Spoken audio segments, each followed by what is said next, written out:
Slovak politicians, especially from opposition parties, like to claim that Slovak President Zuzana Čaputová, but also other more liberal politicians, let's say, are somehow controlled by your embassy.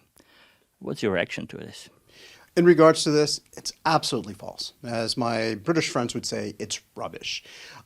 We know that Russian disinformation is all over the world. They're very effective in getting out their lies. We're seeing that every single day in Ukraine. And this type of arguments are from Russian disinformation. What they're trying to do is they're trying to undermine democracies. They're trying to undermine elected officials. And the people who repeat these lies, they know better. They don't have any solutions to offer themselves, so they prefer throwing out provocative headlines. And what this does is it undermines people's faiths in democracy. It undermines people's faiths in elections. And it's absolutely false.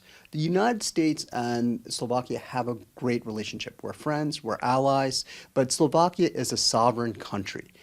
Because we're friends, because we're allies, we share values in economics, in security, in culture, and on these issues we work together. But I want to just affirm that Slovakia is a sovereign country, and these are lies.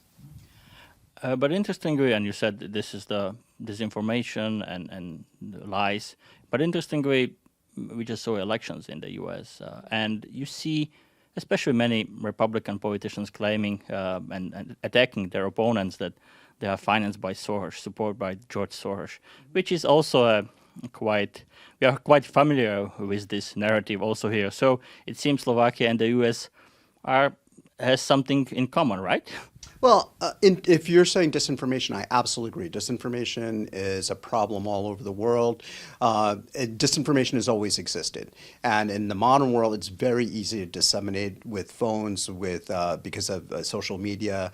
Absolutely. But turning to the U.S. elections, they showed that democracy works, that the United States is a resilient democracy which is doing quite well. This is not only what President Biden said, but bipartisan leaders in Congress have said this, that the recent elections show that American democracy is working. We've always had serious problems, disagreements in the past. You see this throughout American history.